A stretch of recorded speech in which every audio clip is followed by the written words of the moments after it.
Hi guys, and welcome to another Sims 4 speed build. We are actually doing a full house, which we haven't done in a hot minute, it feels like. At least on my end, I never know how these videos are going up. This one's kind of just your typical little... I don't want to call it a starter house because it got really expensive, because of course it did. I was building it.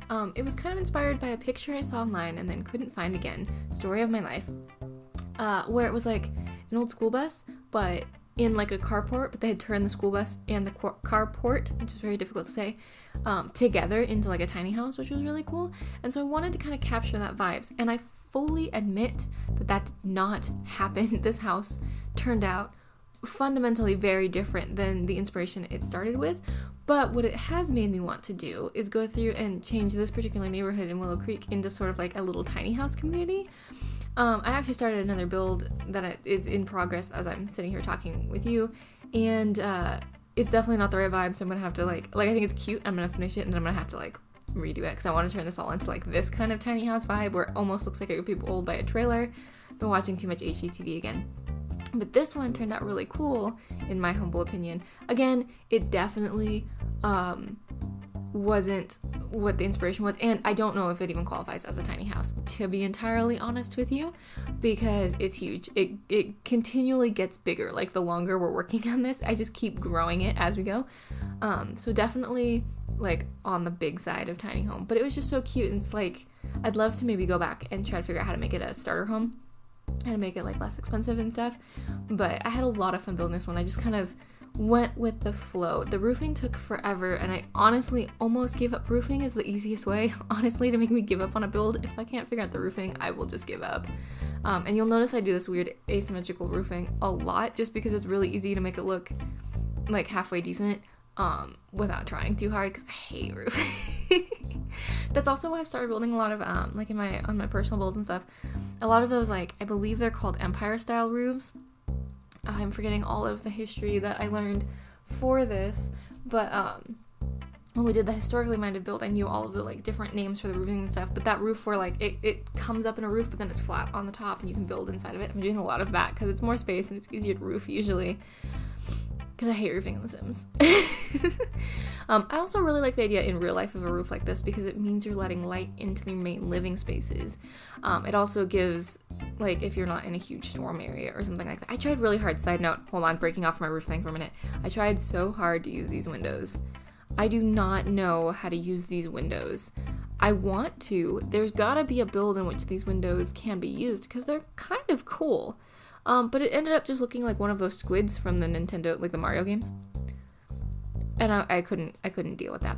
Anyways, going back to the roof thing, part of the reason I really like those windows in the roof like that, the way they are, is because in real life, rain will hit those windows and it sounds really nice. It lets a lot of sunlight in. It can make a vaulted roof really a dramatic piece.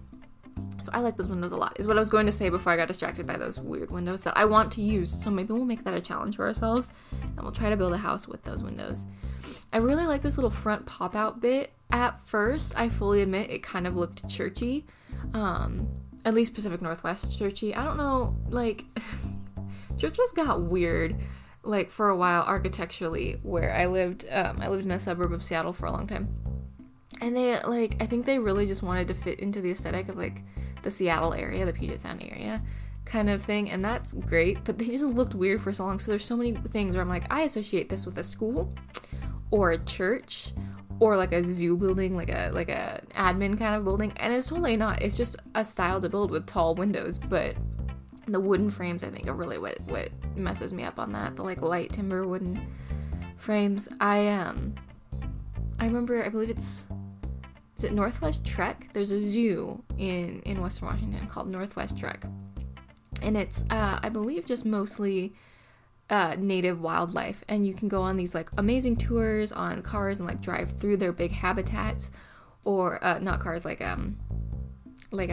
those big trucks with like the covered things, and then you can also walk around and see them in like more close-minded exhibits, and they swap with the animals so they're not getting stressed, etc., etc. I haven't been in a very long time, so this may all be very outdated information, but they have buildings like that where it's a lot of greens with light timbers and things like that, and it's a very pretty build style, and like I said, it's very common, at least where I lived in the Pacific Northwest, because I think it blends into the scenery very much. We have a lot of evergreen and gray. I've talked about this a lot, how I hate and you probably never see me build, well, actually that's not true, the one I'm building right now is a gray stucco. It's very uncommon for me to feel comfortable with a gray build because I lived in a place where a lot of buildings were like gray and evergreen and stone, which I like evergreen, but for some reason everyone painted their house, like it was a thing, everyone painted their house gray, all of the buildings were gray, like those big chunky cinder block bricks, everything was gray, and when your sky is gray like 364 days of the year, you get really sick of the color gray. So I think that's why some people who were feeling much like I was built sort of in this style more, where it's like these like lighter colored timbers and evergreens and still trying to blend in with the beautiful scenery, because Western Washington and like I'm assuming Oregon, although I didn't spend a lot of time on the Oregon coast and stuff, the Pacific Northwest area is gorgeous. It's very pretty. It's very lush. It's a rainforest area. It's very pretty. And I always sound like I hate it. I loved living there. It was very, very, very pretty. I absolutely love where I live now as well, which is the high desert. But I think in part the reason I love the high desert so much is because I didn't grow up there, right? It's a classic case of the grass is always greener. Where was I going with this? Anyways, this house is done in that style. This house is kind of done in that style of like the mid to light timber work and the green on the outside. And then very similarly to like many of the buildings you'll see in the Northwest, it's very bright and light with timber inside. Or it tries to be, except for the bedroom, which I went dark with because there's a lot of windows in that room. And realistically, it would be very hard to sleep in that room. And I could not be bothered with curtains in any way. This house is actually, I'm swapping topics for a minute. This house is actually kind of crazy in how much space it has. It has laundry. It has an actually pretty huge bedroom, a really nice sized living space, to be honest with you, a half bath and a full bath, and the full bath is massive. The full bath has a separate shower and sink, the sink is separate too, but shower and tub. I ended up not using my standard shower tub combo, despite the fact that I love it. I think I love it just because it's what I've always had. Although I will admit, nothing against the Sims team, the shower tub combos we have need some serious recolors. I have been messing with them in my spare time. Because holy cow, do they look seriously dated. And I know the concept of a shower tub combo is kind of dated, at least according to HGTV, but in real life, they're nice, and they're fairly inexpensive comparatively, and you can update them fairly easy. I know this because the house I live in now, the previous owners updated my bathroom, and it's quite nice. It looks like tile, but it's all that, like, it's not plastic, but it's, you know, the, like, plasticky surround kind of stuff that's, like, all tubs have it, you know, all bolt-on tubs have it.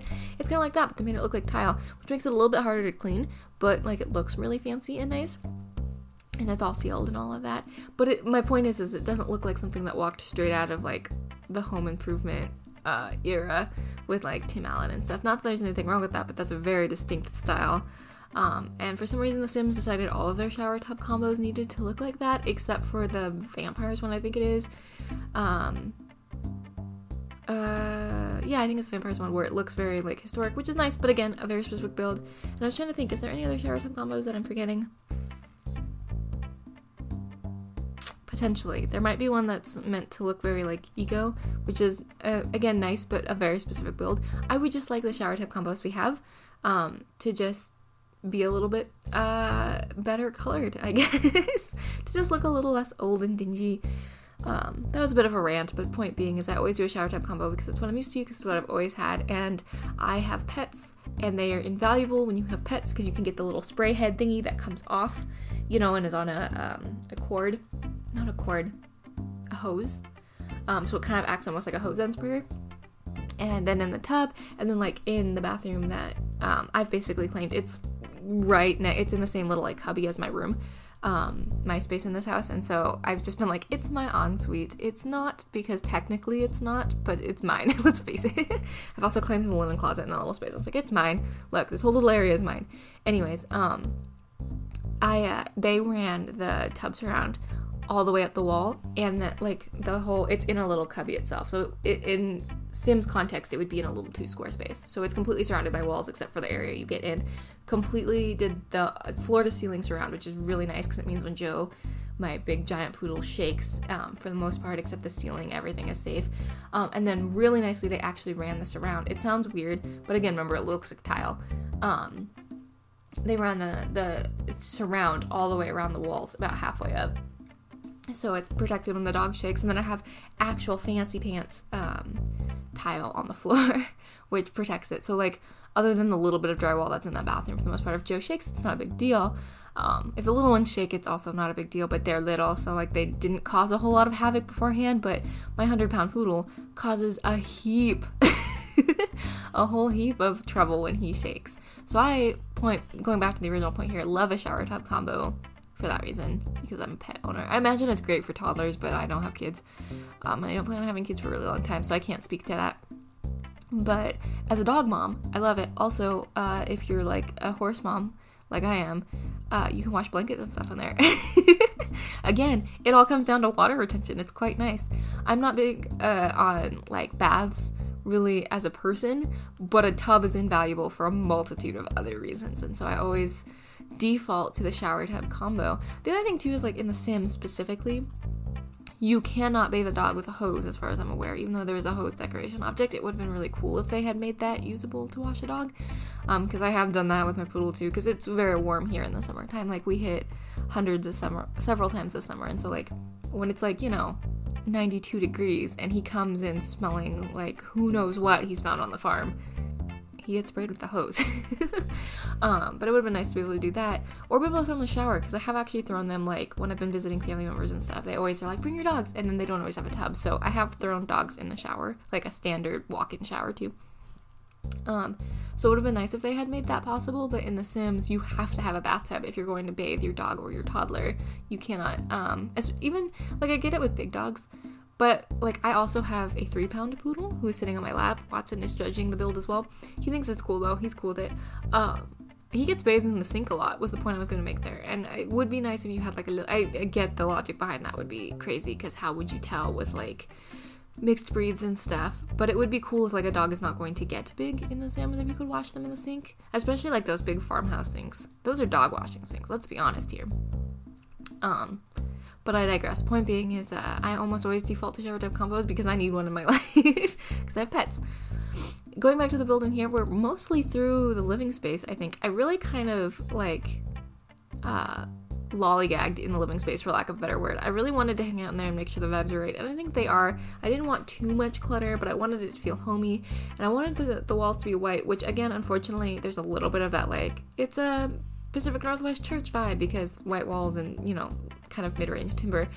But I also think it's pretty warm. I have found and fallen in love with that fake fireplace. For the longest time, I've talked about this before, for the longest time, I did not realize candles slotted in there, or other things. I mean, it's just a slot. But I don't know why I didn't realize that. I wonder if I was just putting the wrong kind of candles in or something, so they didn't slot properly. But for the longest time I didn't know, and I recently realized you can slot candles in there. And that fake fireplace, the little, like, mantle thing, makes so much more sense, because it's such a cute idea. I've wanted to do it for a while in our front room. We actually have, so the previous owners had an electric, like, a fake fireplace in there. But, like, with, like, fake fire, to clarify, since I've called the other thing a fake fireplace, in the front space of this house. And so they actually put, like, a full mantle up and full stone and everything. And then when they moved, they took the fireplace itself, which is okay. I mean, it's theirs, right? I'm not complaining, except for the fact that now I literally have, like, this giant piece of wood on the wall that I can't get off, and all of this stonework on the wall that I can't get off, and there's no feature. So I've hidden it with a piano. I've hidden it with my grandma's piano. But, I don't remember the point with that. Oh, the idea behind, like, being able to put a fake fireplace in your house and have some way to warm it up is kind of cute.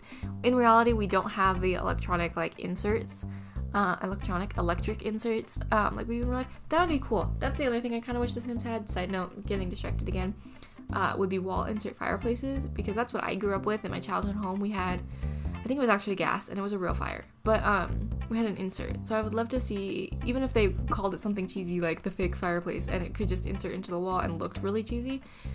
That's what I'm used to. I'm cool with the idea of it. Or if we had, like, a couple little, like, fake electric fires, that would be cool. Just because, like, almost every house I've known, except this one that I live in now, because it has a big wood burning stove, not a fireplace, and I can't use it because one of my family members is very, very allergic to the, like, stuff from the pellets. So, which is fine. That's neither here nor there. Just I don't use it, so maybe that's why I'm not, like, growing a super huge affection to it. But every house that I've even, well, I guess again in the Pacific Northwest, it seems like it's really common to have wall inserted fireplaces, which again would be probably a huge issue with the way walls are in this game because they're very thin. But you could even, like, make them like closets. That's the thing. I'm on a rant now. I started gesturing wildly. Bear with me. You could make them like closets, right? Where, yeah, you have to surround like a 1 or 2 or 3 or 4 square space, grid space with a wall. But, like, we do that with closets. We're used to the concept of it. So why couldn't we do insert fireplaces like that? Like, you're just gonna lose a 1 tile space because we all build chimneys anyway. So it would just right into a chimney. It would just slot. I've made the motion. You can't see because I don't use face cam, but it could slot like right into the chimney space. You could design for it. It would be so cool. Someone who makes CC, I bet it's already made. I was gonna say someone who makes CC needs to figure out how to do that, but I bet you it's already been done. And one day this channel is not gonna be CC free anymore because I'm gonna want a wall insert so bad. I'm gonna go find one. It just doesn't make sense to me. Like, they're very common, or at least in the space in the world I've lived in, they're very common. Maybe this is me being very egocentric here, but I don't know. I think it'd be cool. And it'd be cool if you could, like, raise and lower them, so you could have, like, a whole built-in situation. You know what else would be really cool to have a built-in situation in? I wish we could raise stoves, or not stoves, ovens, because as someone who struggles really hard to get into their oven on the ground because I'm fairly short, so I have to, like, kind of crawl into the oven as it is already, having that a little bit more at, like, my face height would help. Also, all of my family members other than my sweet mom, and I blame her entirely for my own height, because I'm 5 foot. I topped out. I hit 5 foot and stopped. But my mom was 4'11", and my grandma was 4'9" or 4'10", something like that. So I'm actually very lucky to have hit 5 foot. But my dad and brother and most of my cousins are all taller. In fact, all of my cousins are all taller than me, and they've also said the same thing. So universally, is what I'm calling it, universally, it would be great to have an oven at, like, face height. A little lower at, like, chest height. That would be ideal. And if I ever get the money to redo my kitchen in real life, I'm doing that. I'm also putting double ovens in. Just saying. But, and that's sort of like win the lottery money, which is, you know. But, it would be cool in The Sims, too, because you see so many kitchens where it's, like, at height. And I know there's CC creators who do that. I'm trying to remember the name of the one who I recently saw had a really beautiful built-in, that's the combination of the word, apparently. A really beautiful built-in kitchen situation where you could slot your oven. And I feel like we're close because we have that oven now with Dream Home Decorator, which I don't have installed at the moment, but, where it slots into cabinets, I believe. Yeah, it would have to. So I'm like, if you just tweaked that a little bit and it could slot into, like, the tall cabinets, or you could make cabinets that slotted on top of other cabinets. Oh, that would be ideal. That would be so fun. That would change the kitchen game. I'm clapping a lot. I apologize if there's a lot of noise. I'm very, like, emphatic with my gestures today. This bathroom, okay. It's okay. The layout is fine. I wanted to stick with the green tile because I liked it a lot in the kitchen. Looking back, probably shouldn't, but I also never used that green tile, and I was very, very much on my way to building the same bathroom I always build. So I was trying to do something different. I don't know how much I love it, but it is funky, so I'm cool with it, you know? And the powder bath is hella tiny, but that makes sense because it's basically just for, like, it's at the door. It's if this bathroom is in use, if multiple people live here, or it's if you have guests over, that's the bath they use so that they don't go see, you know, the fact that your jeans are hanging over the shower surround drying or something like that, you know. Because there's no hang drying place in this house, which is bad. I should have put a hang drying place in this house because I have more recently started hang drying, like, my jeans and stuff. And, like, I always hung dry the things that needed to be, right? But jeans saying, just throw them in the wash. It turns out, I don't know what's changed. I never had this problem until recently. Like, I shrink jeans like crazy, and jeans are expensive to replace, and I'm not exactly going to just magically lose, like, 4 sizes, you know? So I started hang drying my jeans, which is good, except in the wintertime, because it's like snowing outside. It's been snowing for a while, so I can't hang them outside. So I have a bar in the laundry room, but I also have a clothesline, which I am in love with. It's very, very fun. And then your clothes smell, well, mine always smell like alfalfa because that's what grows around here most commonly. But your clothes smell like whatever's outside. So maybe if you lived in a big city, maybe that's not a good idea because everything would smell like gasoline. And I never had a clothesline when I lived in a suburb, so I don't know what it would smell like in a suburb. But out here it smells like alfalfa, which if you've never smelled alfalfa, is very sweet. It's a sweet grass. Which is ideal. Went very low-key on the landscaping, going back to the build for a minute. Very low-key on the landscaping, have a little bit of an outdoor space, but when I was playing, like trying to play test things and stuff, there are a ton of Sims around and they all go hang out on these walking trails and around, so I was less worried about really trying to make a backyard space like this. And I was thinking because I had said, I want to put a few tiny houses down now, I think, or like tiny-esque inspired houses. Obviously this isn't really a tiny house. These like small starters down in here, and I think I'm gonna there's like a slightly bigger lot than the rest of them, if I recall. I might turn that into like a gathering space because there's a lot of Sims that seem to come around this neighborhood, and that is very exciting. And now with the neighborhood thing, you really want to get involved with your neighbors. Like, you really want to have a relationship. So here's the screenshots. I'm really proud of this build. I like it. I feel like it's a little bit outside of my normal design space, although it's still got a lot of me in it. But I think it turned out really good and I'm really happy with it. So I'm gonna go ahead and leave you here with the screenshots so you can poke around at your own free will. And I hope you're having a great day. Hope you're having a fantastic new year now that it's 2022. And I will talk to y'all very, very soon.